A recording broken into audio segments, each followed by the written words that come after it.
Well, good morning and welcome back. Dragons and Demon Podcast here, the podcast that is to develop, understand, and hopefully spread motivation to those around. It is 5:52 a.m. here on a Saturday morning. Got up a little later. On the weekends, I like to let myself sleep in. So let's dive in and give myself a little bit of energy as I get ready for my workout. So today we're talking about building a castle worth defending and building a strong foundation in order to kind of springboard your motivational feats, your to accomplish your goals, to set out to slay the dragons that you put in front of you. Last week we spoke about the dragons, kind of how I got to the point where I was ready to conquer these missions, what my previous dragons were, where I was headed next, and what the rut was that I was stuck in, that depression, those demons that we talked about, the things that kind of hold you back, and the things that held me back specifically as I was ready to gear up and create a new me and get excited about living life and making sure I had my priorities in order and I had everything in order that I wanted in order to be most efficient in going down my next conquest here. So this week, I'm discussing the foundation and what I needed and what I think I need moving forward that'll help me prepare for journeys in life. First, I want to thank everyone who listened or tuned in last time. I appreciate I got a lot of awesome feedback. I think this thing is only going to grow from here. And the more feedback I get and the more people that chime in, and it's really rewarding to have people at least give me a little tiny part that they listened, that they were encouraged by it. Just one or two comments really can springboard. I mean, after I heard one or two good things, I immediately went down and wrote the next 3 episodes. It truly is special to feel like I'm having an impact. And I saw it immediately in the faces of the kids when I coached. So to hear it from people who aren't right in front of me or from the internet or from all different walks of life that can just comment, like, share, and seek me out in person and tell me what they liked about it is awesome. So thank you. Keep it coming. It's really a motivational thing for me.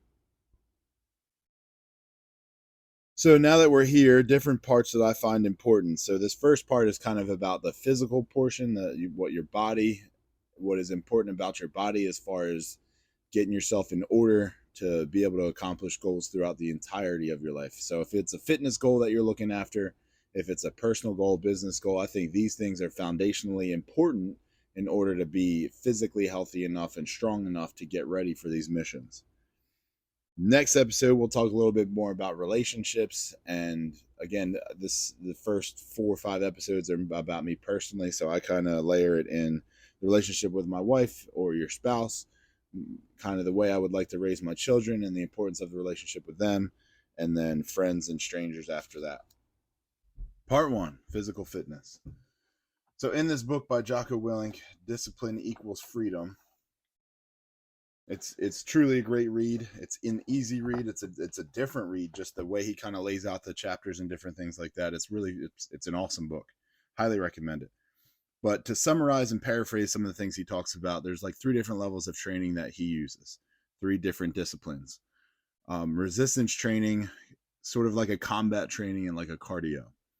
While I'm not a full participant in all 3, I'm a firm believer that all 3 are important, and you should be able to be ready or have some sort of background in all 3. Resistance training being the first one, that's lifting. So that has so many improvements on your life. I mean, you're talking long distance things like bone density as you get older, preventing things like osteoporosis, increasing your hormone usage. I mean, there's statistics that say things like the regular full body squat can increase your testosterone level by 200%, and it uses over 200 muscles in your body. Like, there's just so many benefits to lifting that are you can't even talk about them in a short podcast like this. Increasing blood flow, allowing for better oxygen flow throughout your body is also incredible. Calisthenics, body weight training are all great options. And these different things are easy. They can be fun. for a while there, when I worked at GNC, there was a kind of a negative connotation when I was trying to get everyone to start lifting. And a lot of people around me and a lot of people in all different walks of life believe that if you get lifty, you turn bulky. And that was kind of a thing that early on with this kind of fitness craze that came out, or at least when I started getting on scene, a lot of women and a lot of people who were just really trying to improve their overall health were thinking, oh, I don't want to get bulky. Well, reality check. It took me, where am I at? It took me almost 20 years to look like this, and I'm not even peak performance where I want to be.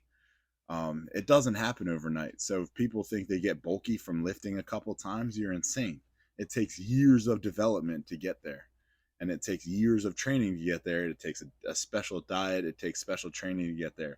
So someone who just picks up a couple weights for their physical fitness is not going to get too bulky, and it's not going to happen very fast. If anything, first you'll tone, which is a lot of what people want first. And then after that, the tone turns into, again, based on your diet and your training extra routine, it could turn into getting bulky or getting bigger and getting stronger if you'd like. And again, that's all manipulated based on diet and the way you train. There's definitely ways to just kind of keep a level of toneness, a level of fitness long term that doesn't require getting bulky. I recommend this for everybody. And when I was coming up in middle school and high school, it was kind of a weird question as far as, when do I start lifting? When do I start training? And yes, there's certain things that I would probably stay away from at a younger age. I mean, but the moment my kids are ready, they're lifting too. I mean, 6 and 2 years old, they're not quite ready just because I don't want them to hurt themselves. I don't want them to learn bad habits. But when they're ready at 8, 9, 10 years old, if they want to lift, they can lift. I've seen kids in powerlifting competitions, Olympic lifting competitions that are 4, 5, and 6 years old just because they've been raised around it. They've grew up in a gym. Perfectly fine, healthy, a great thing to do. So that is where we're headed. I believe, I'll skip around that part. So the options that I pursue and the options that are out there: powerlifting, bodybuilding, CrossFit, Olympic lifting, and there's so much more. Those are just kind of like the main categories. There's a bunch of subcategories that fit under those. But these are the ones that seem to kind of grow the biggest following. Just for some people are also just lifting for the mirror, and there's different classes and body pump things that are out there. Again, I just highly recommend weight training for anyone.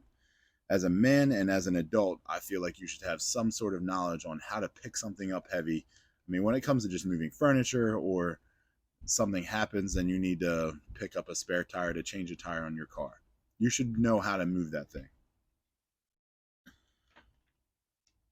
And if nothing else, if it's hard to get to the gym, it's hard to find time. And I talked to a couple people recently that they just don't have the time, and they work 2 jobs and they have so much going on in their lives. They have injuries, they have this and that. I get it, it's a struggle. But at the end of the day, pull ups, doing abs and crunches and push ups, all these things are free. You can knock out a set before your shower, before you go to bed, after you wake up. Just do something to keep your body healthy and keep yourself moving. When I was in 7th and 8th grade, I was not really working out yet. I wasn't really in the weight room with the football team yet, and my mom wasn't really excited about getting me in there, but my brother was, and I was dying to get in there.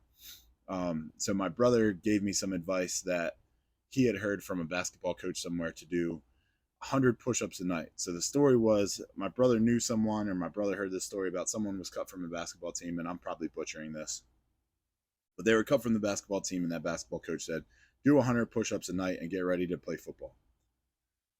So in 7th grade, I started doing 100 push-ups a night, and I'm genetically built for bench press, so it's not like this is a super freak thing. But for about 6 months, I did 100 push-ups a night, and I'd break them into sets of 25, sets of 33, whatever I had to do to get it done. I would do commercials between my shows on TV. So 100 push-ups a night.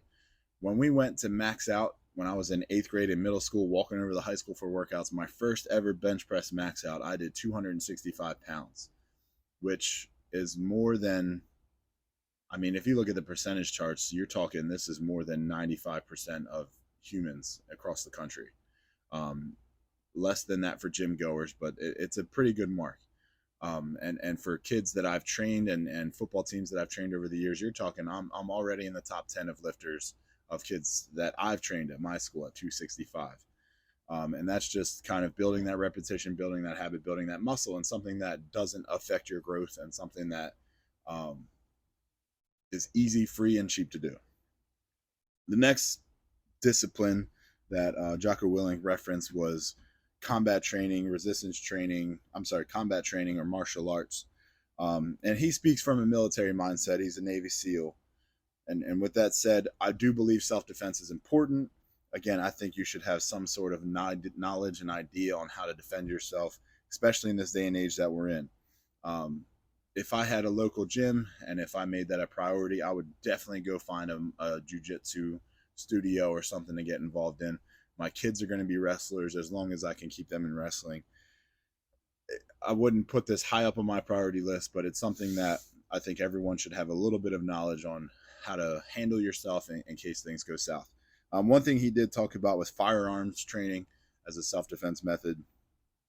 Obviously, that has a lot of good and bad things. I'm a strong advocate of the Second Amendment, so that's something that I do pursue and I do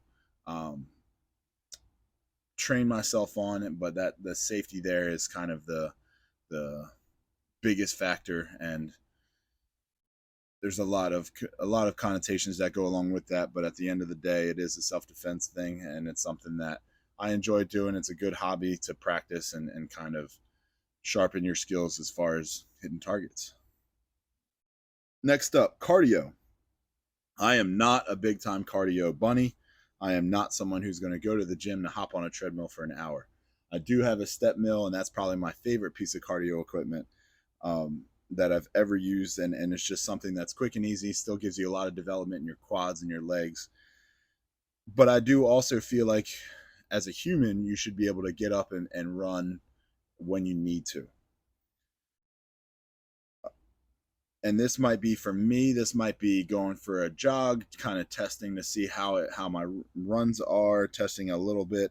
I should be able to get up and run a mile, run some hills just a little bit, and I don't really sprint unless I train for it, and I wouldn't recommend people sprint.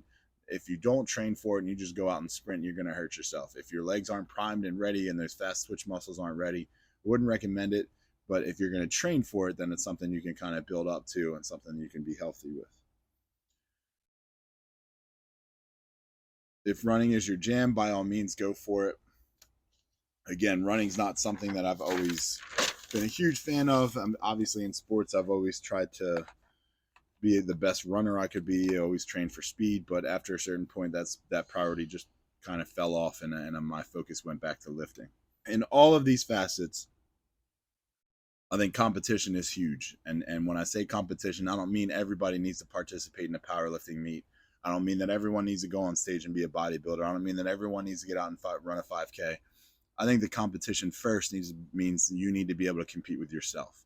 So you should be tracking your information. So if I'm talking about weightlifting, if I'm following my maxes, or I'm following a powerlifting meet schedule, or I'm following a CrossFit competition time schedule, like I should be tracking my numbers so that I can compete with my numbers. You should always look to improve. And even if it's an aesthetic thing, if I'm looking in the mirror, I should always be looking to improve somehow. So I'm competing with myself first. When it comes to martial arts, obviously hand-to-hand combat, or the self-defense aspect there, or shooting competitions or things like that, compete with yourself first. And then when it comes to cardio, if today my goal is to run a mile in under 10 minutes, let me get out there and try it. If my goal is next is to beat it in 9:30, you should always be competing with yourself and trying to improve. And then injuries and things happen. Your goal then should be to recover and get back to where you were. So always compete with yourself first. And if you feel like you're ready, get on that competition trail and compete with somebody else. And even then, in a lot of these competitions, so I competed in bodybuilding and powerlifting. And when I compare the two, bodybuilding was a lot of competition of you being judged by someone else who you have no idea what their interests are, no idea what they're looking for, next to somebody else who looks, they could look completely different standing next to you. So it's very subjective, and it's hard to kind of gauge that. For powerlifting, it's about the numbers. So, I mean, it's clear if I do 5 pounds more than him, I'm going to beat him if he's in my class.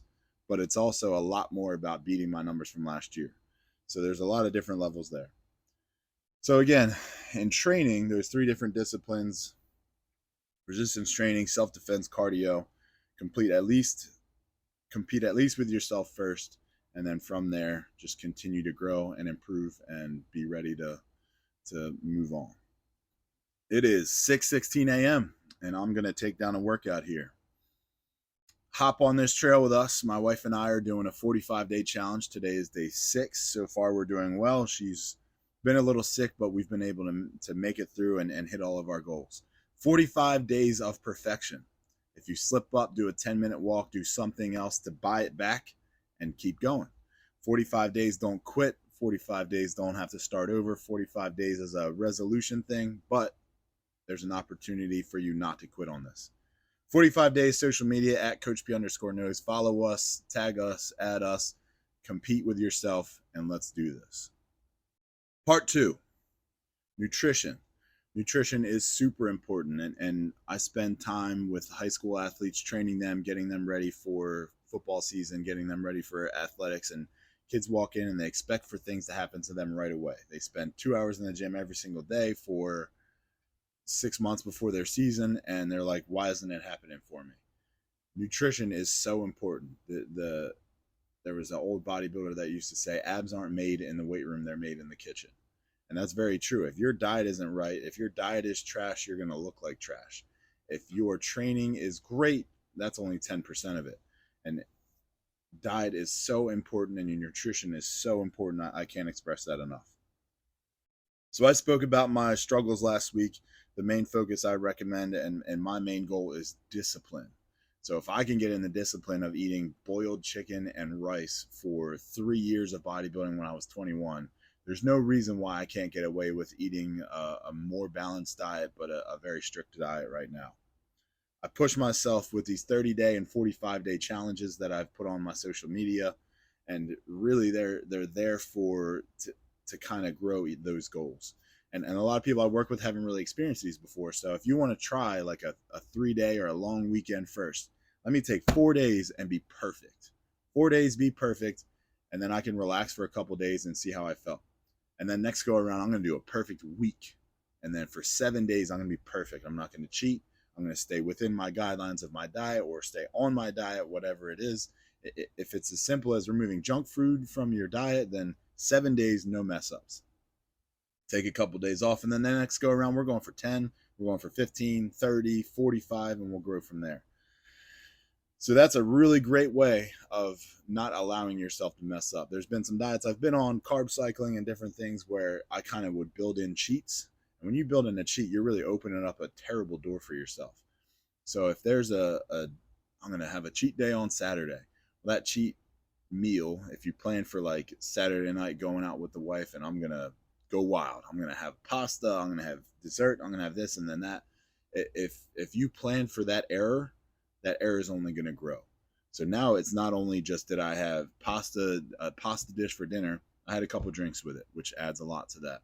I had dessert with it, and then we went somewhere else afterwards and have a couple more drinks. And now I feel like crap. So when the next morning rolls around, my breakfast is going to be broken, my workout's going to be different. Things just kind of spiral out of control from there. So if you plan for a short period of perfect, and then after that you relax. And when I say relax, I don't mean gorge yourself to catch up on all the things you missed. I mean, relax. You don't have to cram for 6 meals a day. You don't have to eat exactly what's on the diet. Just eat what's around and be comfortable.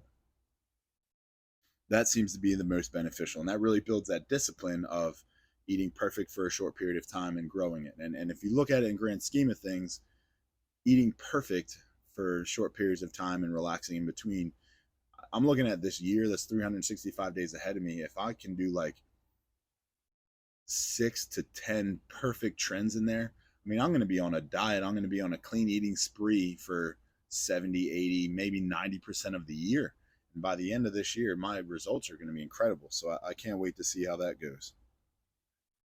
And once I got comfortable with the bodybuilding style and diet with other things, it really opened me up. So once I got comfortable with eating oatmeal for breakfast, I was not really raised to eat oatmeal for breakfast. Once I got comfortable with eating rice and kind of eating out of Tupperware and things like that, it really got easy for me. To speak quickly, to focus on the macros, so macronutrients or macrocalories, um, those are what you eat is very important, and you can go as specific as what kinds of different carbohydrate sources you eat and what kind of things are in those that you're talking about. You can get very specific, but in general, and the easiest way to kind of track it is to break it into macronutrients. So there are three: protein, carbs, and fats. Protein is the muscle builder that breaks down to aminos in your system, and those aminos go back to repair and rebuild the muscle. These are almost free. So in the few nutrition classes I took in college, basically a protein is something that you eat. It breaks down to amino acids in your blood system. It spreads around the body. When you don't use it, most of it comes out in nitrate in your urine. So protein is almost free. Some nutritionists will look at protein as the free calorie source, and they won't really even count it in your calorie content. The last diet I did that really gave me the big weight loss that I wanted, I was eating 2,100 calories a day, 400 grams of protein. And there are some people who say, oh, you can't absorb more than 30 grams of protein at a time. Maybe your muscles can't absorb it, but your body can use that ATP, that calorie source, or it gets rid of it. So yes, you might not be able to absorb more than 30 grams of protein worth of aminos in your muscle every single hour or whatever, but you can use that calorie source in your system. So that is nonsense. My protein shakes that I use, these are 2 scoops, 48 grams of protein. Again, I might not be using all of it in the muscle recovery phase, but the nutrition wise, using those nutrients, using those calories, I am using those or I'm getting rid of them. Next up, carbohydrates. And for the most part, sugar is kind of the evil one. You want to try and get a more complex and try and stay away from sugar as much as possible. Sugar is starting to become one of the things that is the most detrimental to your health. Complex carbs, the more complex the better, but complex carbs are things that kind of break down and take longer in your bloodstream before your body uses them, and that means it has less of a chance of turning it and converting into body fat. So we want to use those complex carbs so that it stays affluent in your bloodstream longer, so that your body can have a better chance of breaking it down. Sugars and simple carbs and white flours and things like that, that doesn't last very long. So your body, if it doesn't get a chance to use it right away, it's going to turn it into fat, and it's not going to be very useful.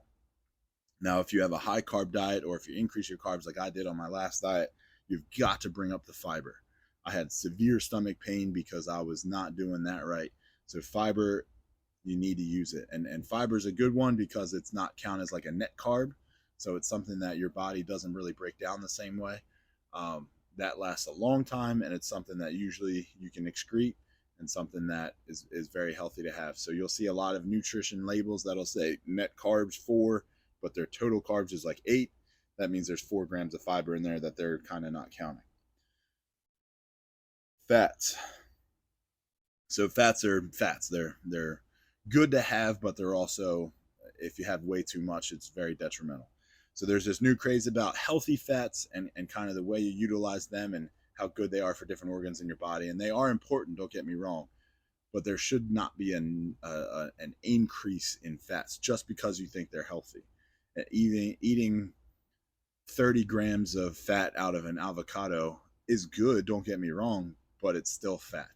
So if you want to get your fats from a healthy source, and you want to stay away from those highly processed fats that are in some of the packaged goods, but fat should not be an emphasis that you try and add to your diet.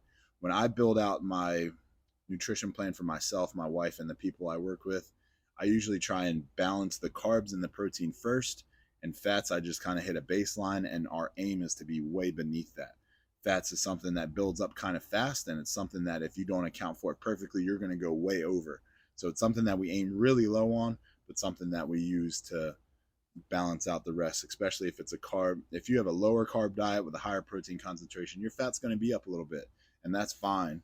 But again, we want to aim low on those because there's no reason to add extra fat to the diet if you don't want to.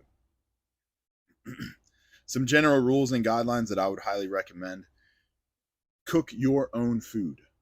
So if you cook your own food and you're not getting your food out of a wrapper, it's going to go a long way. It's going to make you feel fuller because it's real food. It's and typically it's going to be those slower, more complex things that'll be healthier for you. One of the more disappointing things that I see in our generation that's in high school today, and some of the kids that I work with, is how many kids consume their calories from a foil bag. How many kids are eating chips and Red Hot Cheetos and all of these nasty looking things, and they don't even eat lunch. And some of these kids will say, "Oh, my stomach hurts. I had the schoolie," meaning they ate the school lunch and their stomach hurts because of it. They ate real food, solid food that was cooked, and it hurts their stomach because everything they have is coming out of a foil bag that is processed, and for the most part, it's junk. And it's sad to see. So cook your own food as much as possible. Try not to eat out of a wrapper, and balance your macros, and I think you'll be in pretty good shape. I'm going to have a ton more in this podcast about nutrition. I'm going to have a ton more about fitness. There's a lot more to come here. I just wanted to scratch the surface. Ad drop. So normally I would stick an ad in here, and I will very soon, hopefully on the next one. But for now, at Coach B _ knows, we're doing a 45-day challenge. Hope you can jump in and join along. 45 days of perfection. If you mess up, there's a chance to pay it back. 45 days, hit every single one of your goals, do everything perfect. And if you need to, you can buy it back so that we don't get completely off track. At Coach B knows, me and my wife are going to do it. Jump on board. Be perfect with us for the next 41 days. Part 3, sleep. Sleep is super important. And I think one of the things that I do that impresses people the most is I've gotten my sleep in a really great place. I've really learned and understood how my sleep works. So people are impressed that I can get up at 3:30 and 4 o'clock and do my workouts in the morning. What people don't see is it is 6:30 here on a Saturday, and I've already been up for an hour and a half. And that's not me just killing myself and not sleeping enough. That is routine. That is me building this into my lifestyle and building these habits. So everyone has their own level. Every person has their own desired or amount they need. There are some people that I know that only need 4 hours of sleep a night, and they are fine. And it's just, I don't know. I'll have to dig into that on another episode. But some people just get away with it, and they're fine. My dad, growing up, went to sleep at 10 and woke up at 4 every single day. And he never had, obviously he died at a very early age, but he didn't have like sleep deprivation. He was never overly tired. He did his routine. And I think the thing that struck for me the most, and this was probably last September, October, when I really got into my routine, was someone point out the fact that if you wake up at a specific time Monday through Friday, and then Friday night you go out and hang out with friends and you socialize, which you can and you should, and you stay up way later than your usual time on Friday night. Now Saturday morning rolls around and you sleep in later, way later than you normally would. And then Saturday you're up again. You are staying up late and you're doing the socializing things that you should do. And then Sunday morning you're sleeping in again, and you're sleeping way past the times. And then Monday rolls around and now we're back into our routine. We're back to waking up for work, and then Monday through Friday we're back on our time. And that shift in your sleep patterns, it simulates jet lag. So if you've ever flown across the country and you created like a 3-hour difference by flying, you're doing that same thing with your sleep patterns. So if on Friday night I stay up 3 hours past my normal bedtime, and then Saturday morning I wake up 3 hours past my normal wake up time, Saturday I'm like, you're creating a jet lag for yourself. So what I started to do was I created that routine, and with the exception of like 3 or 4 days from September to now, I've stayed in my sleep patterns, and maybe a couple more with the holidays. But I go to bed at a pretty good time. I go to bed between 9 and 10 on pretty much every day. I'm in bed by 9 o'clock. The electronics are off. The TV's off. I'm in bed by 9 o'clock. Monday through Friday, I'm up at 3:30. And then Saturday is kind of when I catch up. So my routine is I can live off of 5 to 6 hours of sleep Monday through Friday. For that 5 days, I can live off 5 to 6 hours of sleep, and I'm pretty good. Obviously, I take a ton of caffeine, and I do a lot of working out and things like that to get the energy levels moving. My nutrition is pretty close to being perfect. Um, and then on the weekends is when I allow myself to sleep a little bit more, but I'm not breaking my routine too much. I'm still in bed by 9 to 10, and I'm still getting up 5, 6 ish, but I'm allowing myself to get my 8 hours, my 7 hours of sleep on the weekends. So most people need about 8 hours. The adult average is what you need is 8 hours, and high school kids you should be looking closer to 9. But I've figured out for myself that I can get 5 to 6 for 5 days a week, and then on the weekends I can get 7 to 8, and I've my energy's great and I feel great. Sleep is so important. That is where you recover. So if you're working your butt off in the gym and you're trying to make all these gains or losses on purpose, and you're trying to make all these things happen to your body, your recovery is when you sleep. So if you're eating perfect and you're lifting perfect and your sleep is trash, that's the factor that's missing. There's also another hormone in the human body. It's human growth hormone. It's what your body produces in order to help you grow and recover. So there's a bunch of different hormones. The human growth hormone is the one that is in your body that you naturally produce that you will ruin if you don't get enough sleep. So if you are busting your butt in the gym, your nutrition is pretty close to being perfect, and you just can't figure out why you're not making the improvements, check your sleep patterns. And then when it comes to sleep, when my nutrition is dialed in, and when my caffeine is under control, and when my schedule is and I'm eating right, I fall asleep as soon as I hit the pillow. And then when I wake up, I'm energized and I sleep pretty good through the night. Now, when I was heavier, I had sleep apnea. I'm sure I did. I didn't get it checked, and my nutrition was trash. So I was eating way too late at night. And when I say eating late, I mean I was eating heavy late at night, which means my body was digesting, my things were moving in my digestive tract that kept me up. I had heartburn, crazy heartburn, just nonstop. So all those things go in and ruin your sleep. And then not to mention you have a phone in your face for all hours of the day. You have a TV in your room with the blue lights on, and that really hurts your sleep too. I started to wear a sleep mask, but really since I got my nutrition back in line, I haven't really needed it. So from the transition from when I was super heavy down to closer to where I'm at, not super recently, but I was on my way down, trending down. I had a sleep study done, one of the at-home sleep studies done, and they were like, you're a very mild case. You're not even, there's no sleep apnea here. And I kind of knew that was the result based on my weight loss. But again, once my nutrition got in line and I was careful about my caffeine intake, my sleep has been great. And the higher quality sleep you have is really, you can get away with less at that point.